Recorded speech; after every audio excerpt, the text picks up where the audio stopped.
Ladies and gentlemen, are you ready? All right, welcome back to today's podcast. Today we have an exciting special guest. Go ahead and introduce yourself. Hi, I am Chelsea, also known as Celeste. I kind of go by both names depending on what company I'm working for. Very cool. How are you today? I'm great. How are you? Doing good. So, can you tell me a little bit about yourself and how you got hooked on professional wrestling? It's funny because I get asked that question a lot, and I always kind of laugh to myself because I did not grow up watching wrestling. I actually was not allowed to watch it.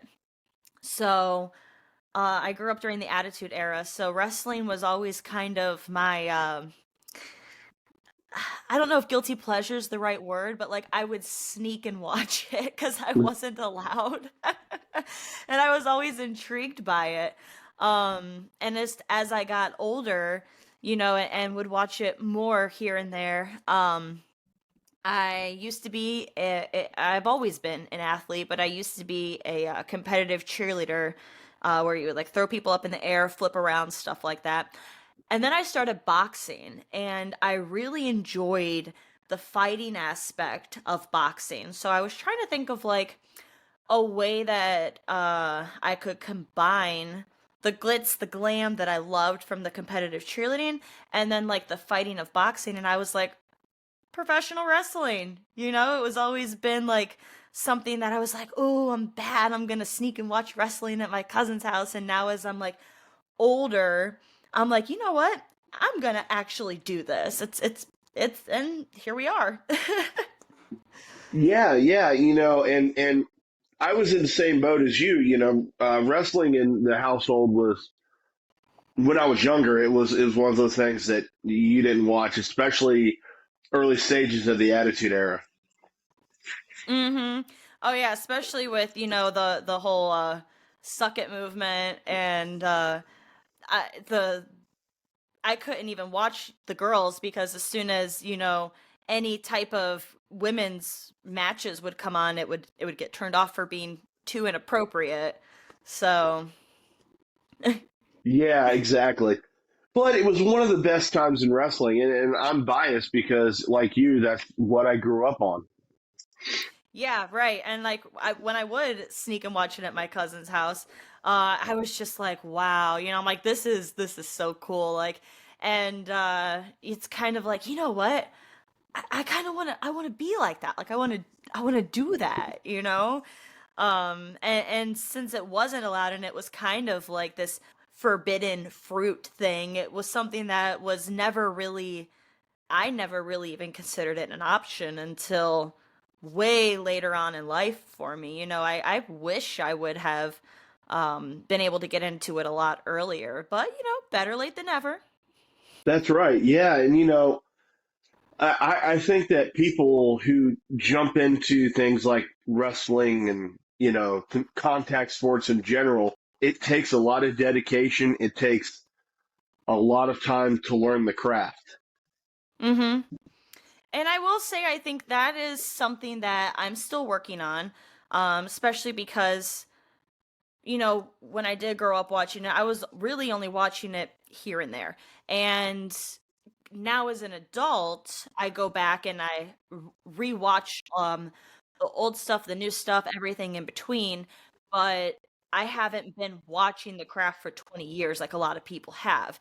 So there's still a lot of things on that side of the ring that I'm still learning, I'm still working on it, and it's a continuous every single day I'm learning something new about the business.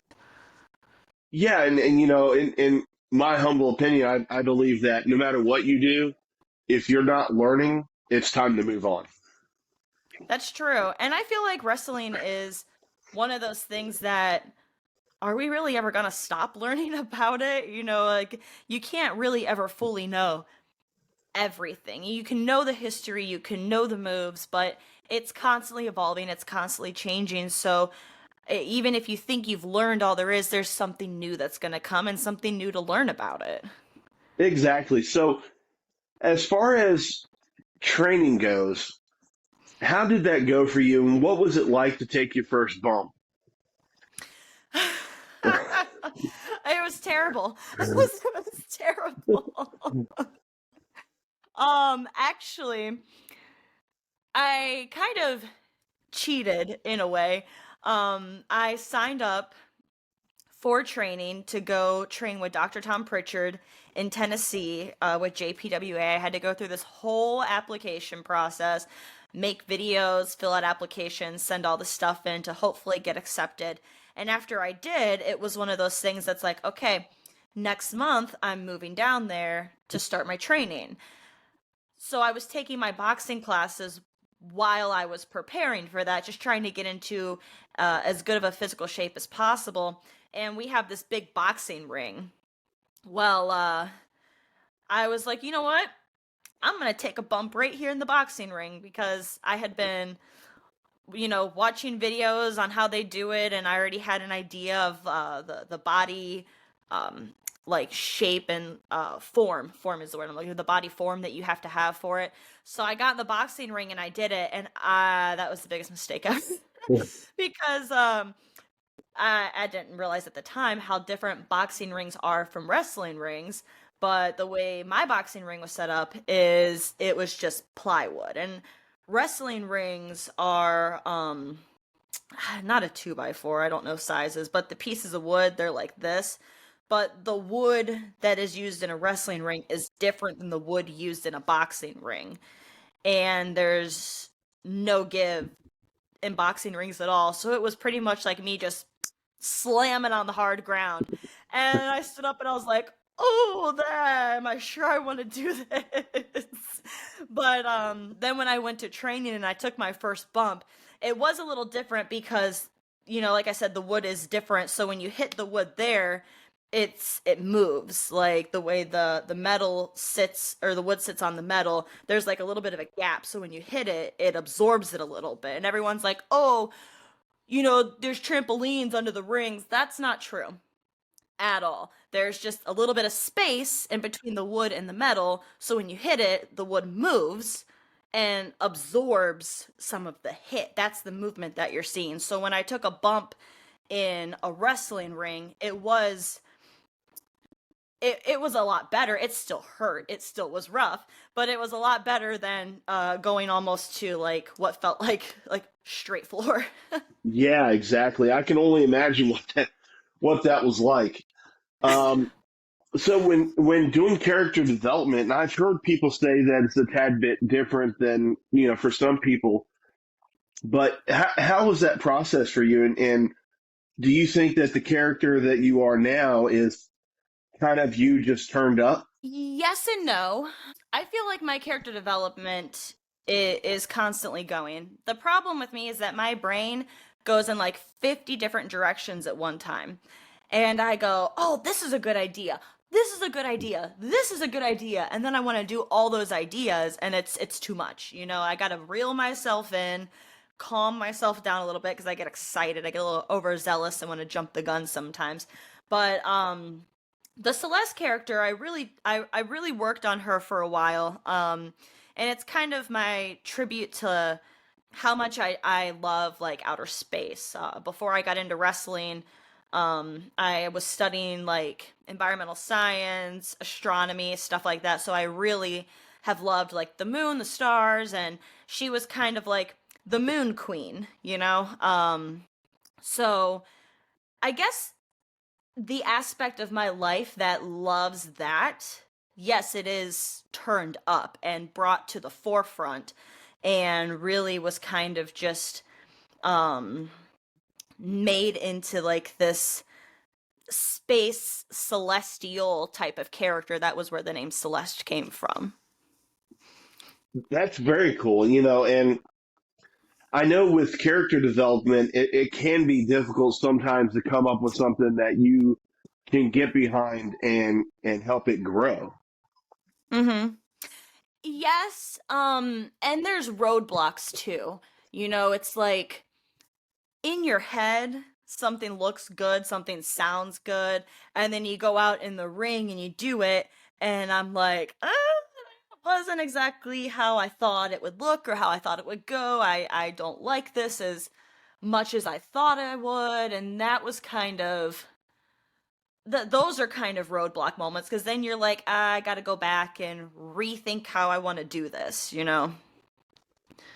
Yeah. So in regards to coming up with your move set and your finisher, what was that process like, and how did you come up with the finisher you have? So the the process for that was all over the place.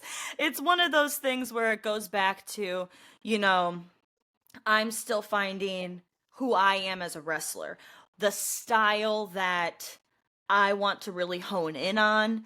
And there are, in my style, you will see a lot of, I guess, I don't think references is the right word, but tributes to my cheerleading days.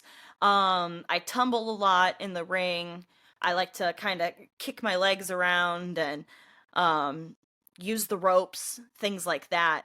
So I wanted a finisher that had some type of involvement in that. So instead of coming up with like one boom finish move, we kind of came up, you know, when I was working with EC3 over the summer, we kind of came up with this idea that it was this sequence that led up to the finisher. So it was like whenever, you know, you started to see the sequence, you kind of knew that like, all right, I'm getting on you, and it's like boom, boom, and then again, boom, and then one more time, boom, and then now we can hit the finisher. So it's kind of like breaking your opponent down to end it all, like in Mortal Kombat. You know, when you hit the combo, and then it's like finish him, and then boom. So I really like the Russian leg sweep. I've been using that as my finisher. And it's a simple, you know, but it's very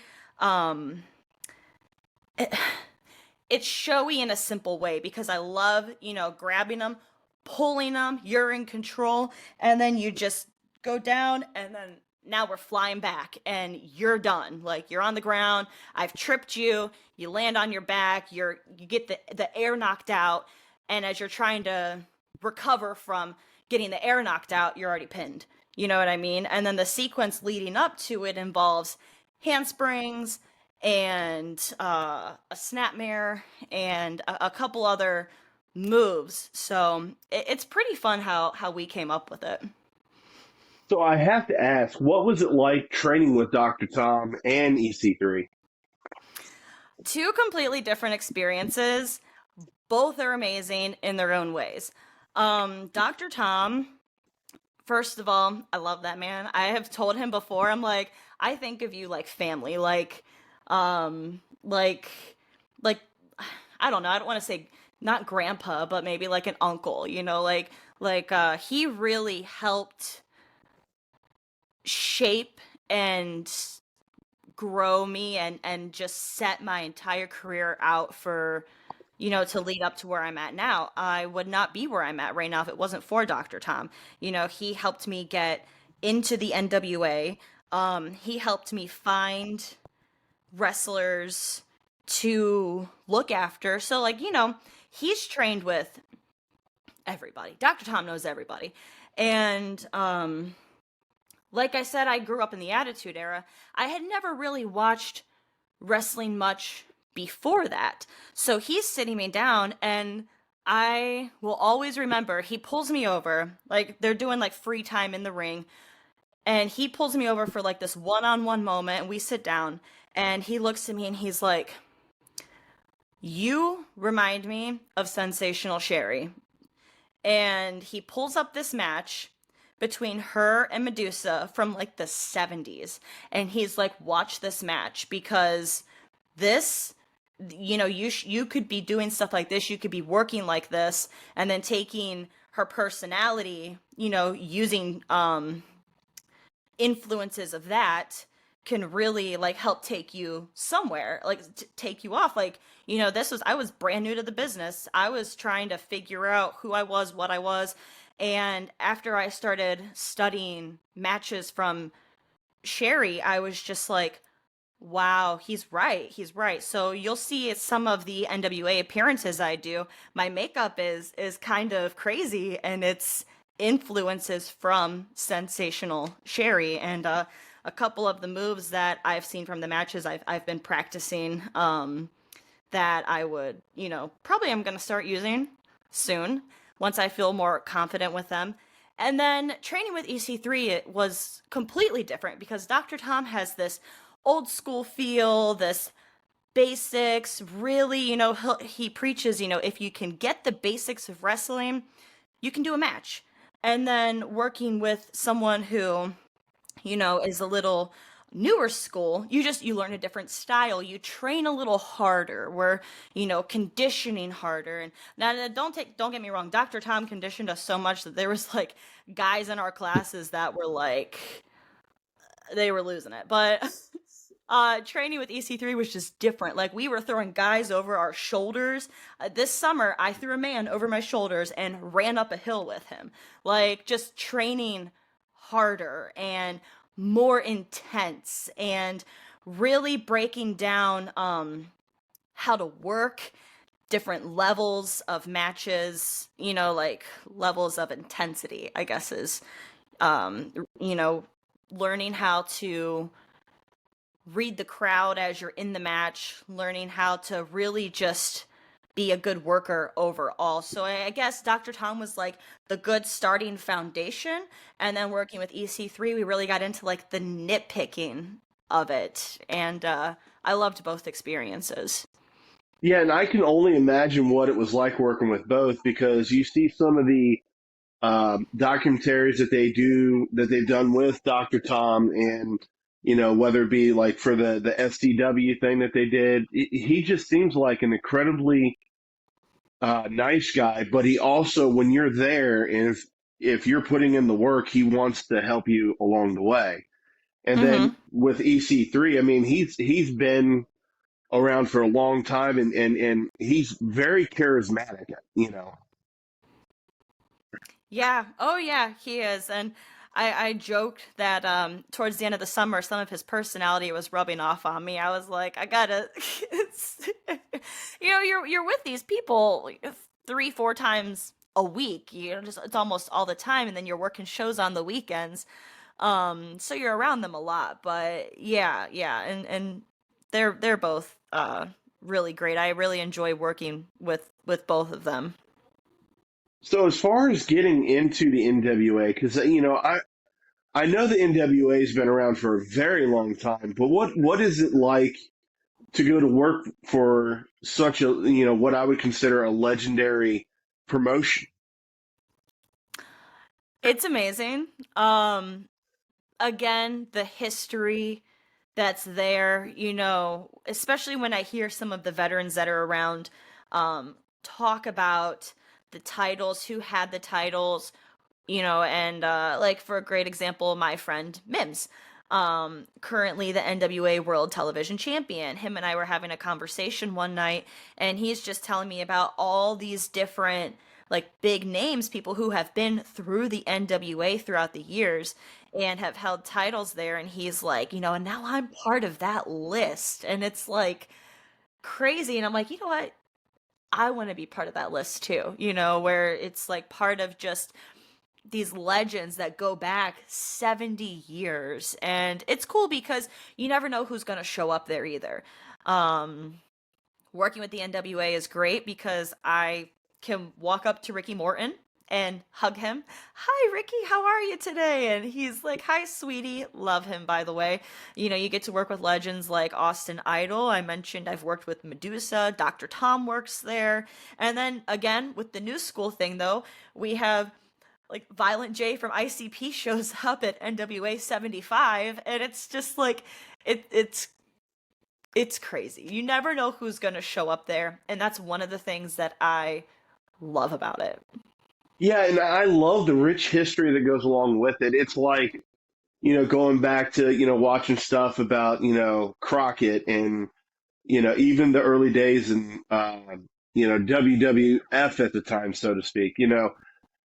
Back then it was a totally different animal, and right now with the way that like AEW, NWA, and a lot of the others, they're in that where wrestling is all about wrestling. Mm-hmm. Yeah, they are. I'm sorry, my mom walked in Oh, and you're kind fine. of distracted me. So I like half heard what you said, but I also was half like, what are you doing in here? So, I'm sorry, could you please repeat that? Yeah, absolutely. I feel like those promotions have a lot to offer, them being, in legendary status, especially, NWA, AEW, even though they're the new kids on the block. So, they have pretty much stripped away all the flash, all the glamour, and it's all about the wrestlers and the storylines. Yeah, yeah, and the thing that I love about NWA too is that they're really going back to the core of that, which is what made wrestling so great 20 years ago. I mean, we are on this uprise of like this big wrestling comeback from every angle. Like, all the promotions right now I feel like are bringing in, they're doing great, like from across the board. I feel like it's just gained popularity again overall, which is really exciting. And the thing that I love about NWA is that, we're going back to those basics, back to the character work and focus. I mean, we have like characters like Max the Impaler, who is absolutely terrifying, which I got put in the most terrifying match with. But if you take out the fact that I almost died, it's actually like really cool having characters like that to work with and around. Or you've got the country gentleman, where they're these rough and tough cowboys, and they're doing promos like in the desert or on farms, and it's fun having that character work that really made the stories of wrestling actually interesting. Because let's face it, what happens in the ring is like that much. Everyone wants to know the drama behind it. That's why we love it, right? Exactly. Yeah. And I can remember days of, watching wrestling when I was a little kid, and of course it was WCW at the time. And, the character work was there, the storylines were there, and, the lines blurred over. You didn't know what was real and what wasn't. Mm-hmm. And that's kind of what we're getting back to. Perfect example, like mentioned what's real, what wasn't. The Undertaker and Kane. Oh my God, they're not brothers? What? Yeah, they are. No, they're not. You don't know what's real, what's not, and that is something that NWA, is getting back to with their new storylines and bringing in different characters and stuff. And I think it's awesome. Yeah, and they've had some really, really talented people come through there, like you were saying. And I know that I can't remember exactly how long ago it was, but they've had a couple of ex WWE guys come through there. Mm-hmm. Yeah, And and oh, go ahead. I was just gonna say, and that's something that I think with the boom of the indies and places like NWA, that's what makes them great is because you can take those people that you know for whatever reason weren't good enough where they were and throw them in the mix and then all of a sudden make them stars. Mm-hmm. And some of it really is just, I'm not going to talk about specific companies, but some companies, um, maybe you're just not getting the right character, the right story, the right thing to go with it. And then you go to a different company where maybe, you mesh better with their characters, or they have a different idea for you, or you have an idea that the other company wasn't listening to, that the new company does listen to, and you get a chance to flourish. I mean, we saw that with Tony Storm, let's be honest, where she was kind of being pushed to the back burner, goes to a different company, and really just comes out, and now she is killing it in women's wrestling right now.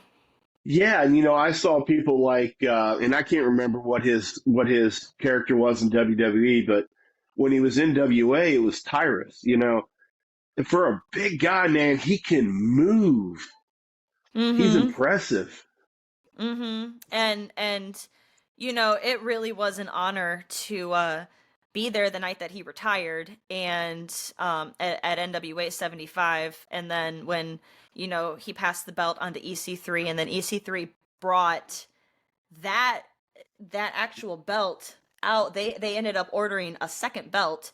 Um, they gave Tyrus the original, and then EC3 carries the new one because they respect him and loved him that much, and he was our champion for a long time, and it was all like really great moment. Yeah, and I think like you were saying, with a lot of people, wherever you are, they may just not know what to do with your character, which is kind of sad. I would think that, and I would imagine this happens to a degree in NWA, is they take your input and kind of make it work with what their ideas are. Yeah, and that's kind of what I was hinting to, is that we have some pretty good creative freedom at NWA, and it is kind of like what I come up with, then we pitch it, and then it's, even if the idea you pitch isn't a yes, it's, well, then like maybe that idea gives, flame to something else that can, oh, actually I like that, but this will work even better. And it does, because we really have some really good, like, creative people working there, and you give them an idea, and they can take the smallest idea and just blow it into this great storyline. It's actually awesome.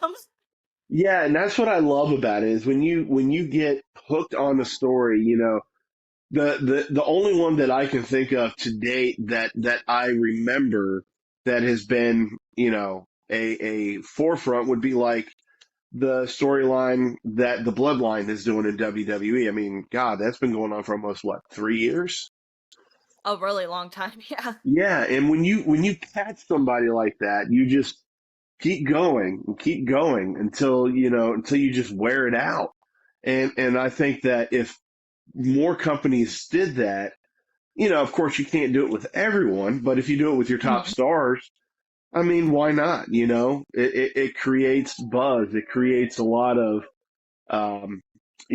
movement with the product.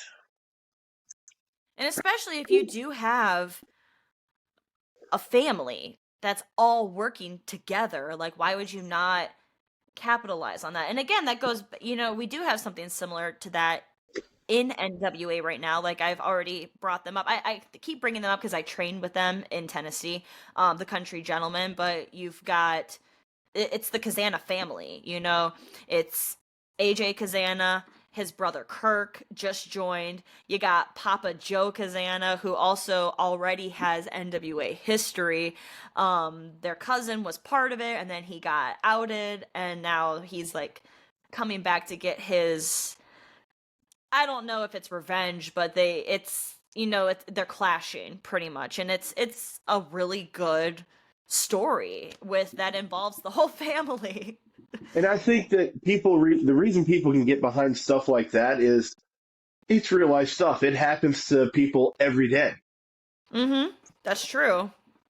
and it makes you sit on the edge of your seat. And that's really what wrestling was about, is keep you guessing, but keep you wanting more at the end of the show. And that's good entertainment in general, because if you satisfied everything and ended everything at the end of the show, you wouldn't have anywhere to go with the next one. So you might end one thing but start something else and then leave another one hanging, because you gotta, it's always trying to find out, what's going on next, but we also got to find a way to make a show every week. You know what I mean? So it's like, we want you to want to know what's going to happen next, but that's what people want. That's their weekly escape, So that's pretty much just our way of doing our jobs. Yeah, exactly. So, as far as some of the feuds that you've been in, do you have any favorites that stick out? Well, the one I really, so right now it's not really a feud, but I am working alongside Samantha Starr in the NWA, Miss Starr, sorry, don't let her hear me say anything but Miss Starr. Um, and she's a great mentor. Sometimes she gets a little impatient with me, but it's okay, I'm still learning a lot from her, and it's becoming a great partnership. I'm excited to see where that goes. We did kind of just finish up a feud at Exodus Pro, which is the NWA territory here in Cleveland, and that one is ran by EC3. We kind of it was actually really cool because I remember the day we came into training and he was kind of telling us, hey, I want to start doing shows. Do you guys feel like you're ready for that? And all of us were like, yes, we are. Let's frickin' do it. And we did. And it was so exciting putting that together, being part of helping it grow. But I did kind of start this feud with Avery Bro. She's from Florida, and she's friends with Stacy Alexander, and he, is one of EC3 guys who came up from Florida, and they kind of just started. I had my first match with Avery, and they cheated with a metal chain, and then they kind of were interrupting my other matches, and it kind of came to this conclusion where I ended up getting to tag team with Heath. People know him as Heath Slater from WWE, but he came here and I got to tag team with him last month, and we got to put the whooping on them, and that was an amazing feeling because it was like, yes, get my revenge, hit me with a chain again. Yeah, and I saw that on your Instagram. What is he like? He's awesome. He reminds me a lot of people from home. So I am originally from West Virginia, and maybe it's because he kind of talked with a little bit of an accent, but he also was just really helpful, really nice, really good at explaining things. If he had an idea for something, just kind of breaking it down and explaining it to me, because he does know that I'm newer to this. So, and being the veteran, he really helped kind of take the reins and led everything, and I was very, very grateful for all of his help and feedback, and I have nothing but great things to say about him. Yeah, I loved watching him in WWE. It's a shame that they let him go, but he's thriving what he's doing now. Yeah, he is. He's going around and he's kicking butt and taking names. That's what it's about. So, as far as where can we watch NWA? Because I've been trying to find it ever since we set up this interview, and other than clips here and there on YouTube, I haven't really found much. So they have a YouTube channel.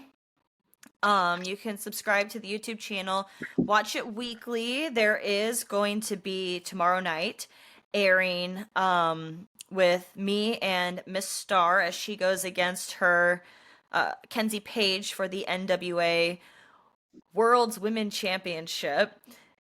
And I get to be alongside her for that. It's really great. I would recommend watching that tomorrow night, 6:05 p.m. on NWA's YouTube channel. But also, there are some things on Fight TV, like some of the pay-per-views and past Power seasons. And we are now available on the CW app. So if you have the CW app, you can pull it up, and NWA is on there as well. That is amazing. I did not know that. I will have to look into it. Yes, very exciting. Pretty big things, changes coming for us for 2024, but I'm not going to say anything else outside of that. No, and that leaves me wanting more and wondering what's next. So that'll keep me on the edge of my seat for sure. And that's our job, like I said, and here we are full circle. That's right. So as far as I've got a few more questions. Mhm. If you had to pick a Mount Rushmore of wrestlers, past or present, who would they be? Whew, that's rough. That's rough because there are a lot of really good wrestlers who have paved the way. I will definitely have to put China on there. She paved the way for a lot of women's wrestling, and even though she wrestled matches, but not as many as I would have liked her to have wrestled. Um, some of her styles, like me, where she was doing handsprings during her matches and stuff, but she also put up with a lot, and I feel like she kind of, as she was in there, went from being this objectified person to, no, I am this badass wrestler and I'm gonna wrestle men. And, so she really kind of started being one of the ones who changed seeing women more than just objects, on the national scale, on the big scale of wrestling, like during that Attitude Era where, she really kind of paved the way. China walked so we could run. So I have to put her on that. And I have to say Ric Flair, he um was is a legend, and I finally got to meet him this summer. He was in my town, and we actually went up with EC3 and had a chance to meet him. He is a great guy in person, and he was through a lot. I mean, he survived a plane crash, and he he really took an idea and just made it on this grand big, the nature boy and the robes and the glam, and was just doing stuff that not everyone was doing at that time, and again paved the way for that side of the business. I got to put Ricky Morton on there, and part because I just love him as a person, and he has had influences on me as well. He goes out of his way to watch my matches and give me feedback and advice. Plus, he is like one of the best baby faces ever. And as a baby face, I study his work a lot to see what he does, how I can improve what I'm doing, and just learn how to be a better baby face overall from like one of the best tag team baby faces, and then learn from him good tag team wrestling too.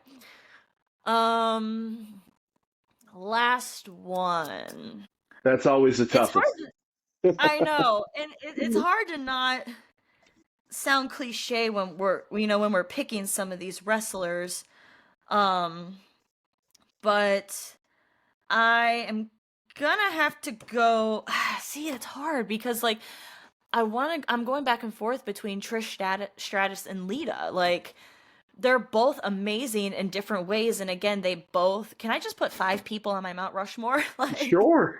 okay, so I'm gonna pick both of them.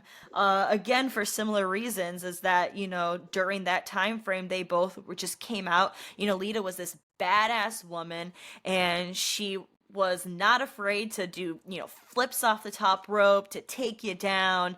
And then I mean, Trish is Trish. She just is a legend. And again, they both in different ways paved the future of the women's division in WWE/F, and they, but that branched out to all the companies, to just women's wrestling in general. So I feel like we maybe wouldn't be where we were at if it wasn't for some of them, if it wasn't for China, if it wasn't for some of the work Lita was doing, if it wasn't for Trish. I feel like they really helped put women's wrestling, get it taken more seriously, I guess is the best way to put that. Yeah, they showed that not only were they just there to be eye candy, they could do so much more. And Mm-hmm. I love the feud that they had. It was legendary. Mm-hmm. All right, and that's what made it hard to pick between the two as well, because it's like they both were great in what they were doing. They both killed it. Yes, exactly. And I hear rumors online, or read rumors rather, that Trish may be making a comeback for this year. I don't know, I don't but know. See, I've learned to not trust rumors based off of exactly. personal experiences of rumors online. But that's a rumor that I would really like to see come true. Yes, exactly. So as far as social media goes, where can our viewers find you on social media to catch up with you and see what you're up to? I try to keep it real simple for people to find me. Across the board, Chelsea Lyons Klee. So Chelsea, my last name is Lyons, Lyons, and that's like my real name. I had that name before Nikita Lyons existed. I was born with that name.